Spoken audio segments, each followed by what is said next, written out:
Hello students, today we will solve one very important question of class 10th Maths Gujarat Board. This question is based on statistics and important for standard and basic maths both. Question is for 3 marks, means from section C. Question: the table below shows the daily expenditure on the food of 25 households in a locality. Daily expenditure in rupees, number of households 100 to 154, 150 to 205, 200 to 250, 12, 250 to 302, 300 to 352. Find the mean daily expenditure on the food by suitable method. This question was asked in June 2022, March 2023, June 2023, March 2024 and June 2024.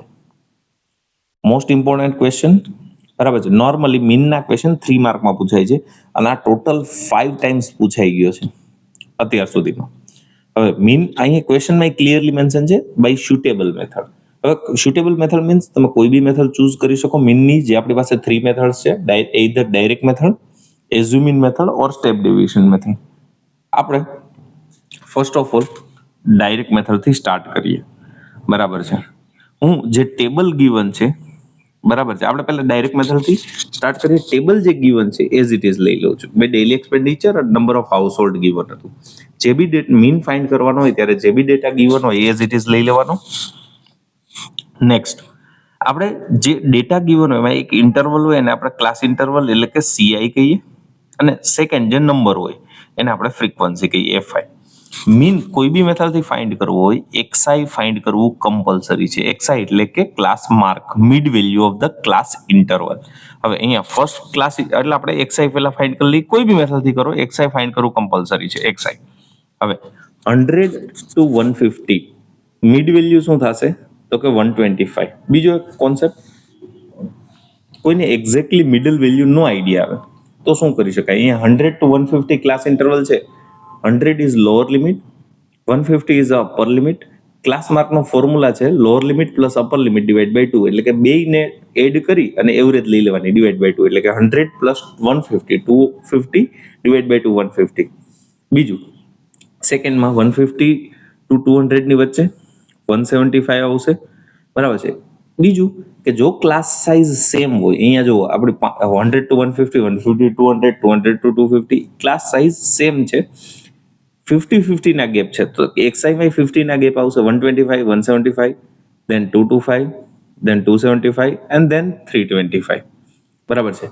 Direct મેથડનો formula શું છે તો કે sigma FI XI upon sigma FI, એટલે કે FI XI find કરવાનું થશે.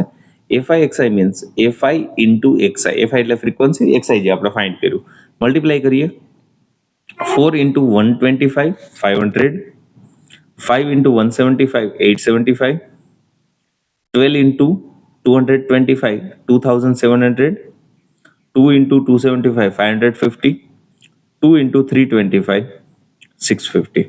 હવે આપણે બેના ટોટલ જોશે, એક સિગ્મા FI XI અને સિગ્મા FI, એટલે કે આપણે FI જે ફ્રીક્વન્સી છે એનો ટોટલ લેશું અને FI XI નો ટોટલ ફ્રીક્વન્સીનો તો કે 4 + 5 + 12 + 2 + 2 તો કે 25, એટલે કે સિગ્મા FI 25 અને XI નો ટોટલ, બરાબર છે. 500 + 875 + 2700 + 550 + 650, એટલે કે 5275, બરાબર છે. આ જે ડેટા આવ્યો છે એને આપણે પ્રોપર બોક્સ ક્રિએટ કરી દેશું, બરાબર છે.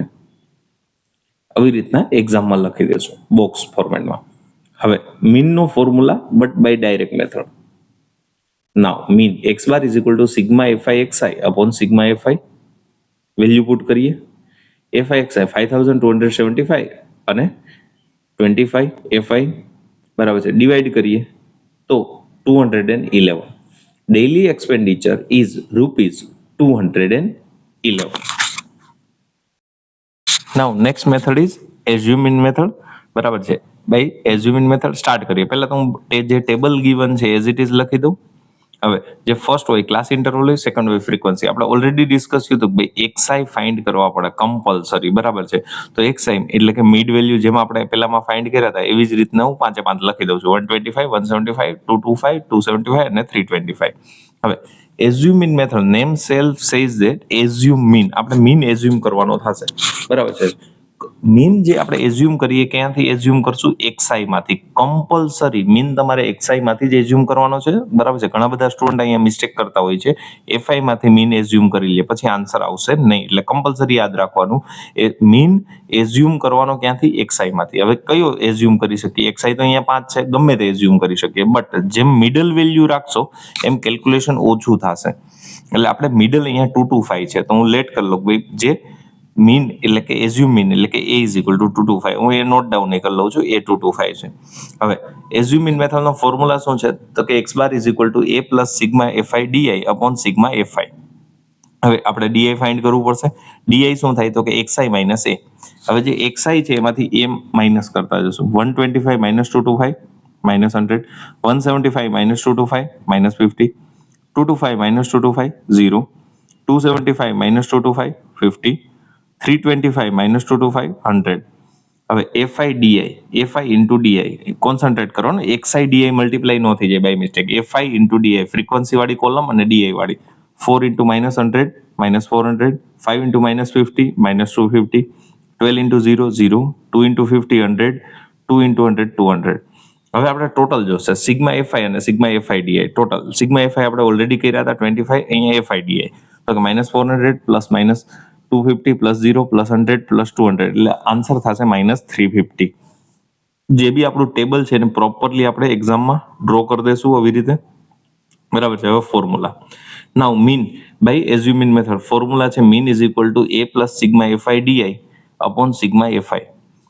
એ આપણે લેટ કર્યો 225 પ્લસ સિગ્મા fi di આપણી પાસે હતું માઇનસ 350 અને સિગ્મા fi છે 25. 25 અને 350 કેન્સલ થાય છે, 25 1 ઝા અને 25 14 ઝા, બરાબર છે. સિમ્પ્લિફિકેશન 225 માઇનસ સાઇન હતી એટલે માઇનસ 14, 225 માઇનસ 14 રૂપીસ 211.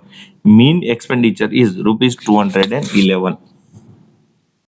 આપણી થર્ડ મેથડ છે સ્ટેપ ડેવિએશન મેથડ, બરાબર છે. હું ટેબલ પાછું એઝ ઇટ ઇઝ લઈ લઉં છું. Daily expenditure and number of house holds.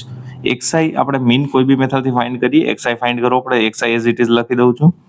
એઝ્યુમિનમાં જેમ આપણે મીન લેટ કરતા એમ સ્ટેપ ડેવિએશન મેથડમાં મીન લેટ કરવો કમ્પલસરી છે, એટલે હું એ 225 લેટ કરી લઉં છું. અહીંયા સ્ટેપ ડેવિએશન મેથડમાં ક્લાસ સાઇઝ જોઈએ, જેને આપણે લેટ કર્યો એની જ હું લઈ લઉં છું, બાકી ગમે તે તમે ફાઇન્ડ કરી શકો. આપણે મીન જે લેટ કર્યો છે 200 ટુ 250 ની વચ્ચે લેટ કર્યો છે, એટલે હું ક્લાસ સાઇઝ લઈ લઉં. Upper limit minus lower limit એટલે કે 250 માઇનસ 200 ઇઝ ઇક્વલ ટુ 50. 50 ના ગેપ છે બધા ઇન શોર્ટ.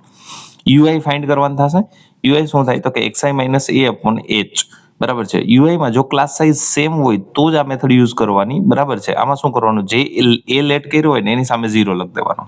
પછી ઉપરની સાઈડ -1 -2 -3 -4 અપ ટુ સો જ્યાં સુધી હોય ત્યાં સુધી, અને નીચેની સાઈડ સેમ +1 +2 +3 અપ ટુ સો. પછી FIUI તો કે 4 into -2 -8, 5 into -1 -5, 12 into 0 0, 2 into 1 2, 2 into 2 4, બરાબર છે. હવે આપણે ટોટલ જોશે. ટોટલ ફ્રીક્વન્સીનો ટોટલ 25 અને FIUI નો total -7, -8 plus -5 plus 0 plus 2 plus 4 તો કે -7 થશે. આ જે છે ને આપણે પ્રોપર બોક્સ ફોર્મેટમાં લખી દઈશું. હવે formula for step deviation method mean x bar is equal to a plus sigma FIUI upon sigma fi into h. Value put કરીએ 225 પ્લસ -7 અપોન 25 ઇન્ટુ 50. 25 1 ઝા 25 2 ઝા, બરાબર છે. કેન્સલ આઉટ થશે. 225 -14. Your answer is rupees 211. તમે ત્રણમાંથી કોઈ બી મેથડ ચૂઝ કરશો, આન્સર તમારો સેમ જ રહેશે. કોઈ બી મેથડ ચૂઝ કરી શકાય. આ લાસ્ટ વન જે મેથડ છે, બરાબર છે, એમાં સૌથી ઓછું કેલ્ક્યુલેશન આવશે સ્ટેપ ડેવિએશનમાં મેથડમાં, બરાબર છે.